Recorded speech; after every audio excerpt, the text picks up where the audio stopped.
So there was a pretty big one that got away. You're the only person who ever got Mark Zuckerberg to sign a letter to sell you his company for $1 billion. How did you do that?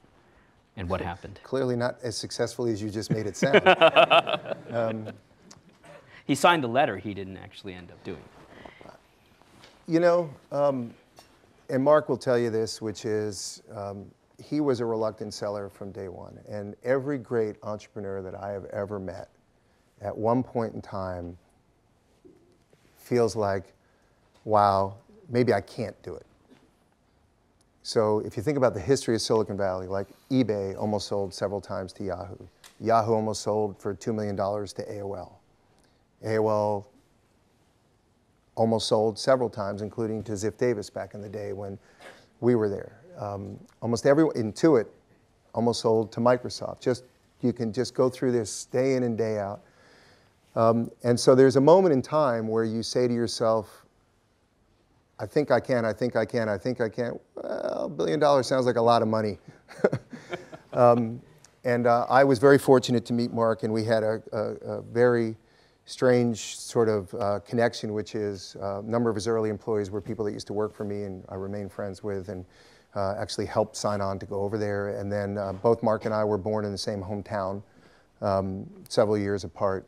And if you don't think that 6 degrees of separation is weird, the guy who made the Facebook movie, Aaron Sorkin, and I graduated high school together. So ask yourself which of those three is the loser in that crowd. So I get Chi-Hua. And I love him. So I spent a year getting to know Mark and getting to understand the business and working with him as frequently as he was willing to talk about it, his vision and his dream. And I got ridiculously inspired, to be frank with you.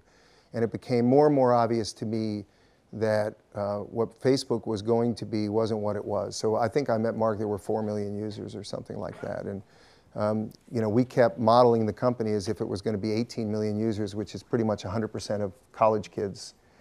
And Mark just kept saying, it's not for college kids. It's just where it started. And so what became evident to me was the most successful companies on the internet really are services.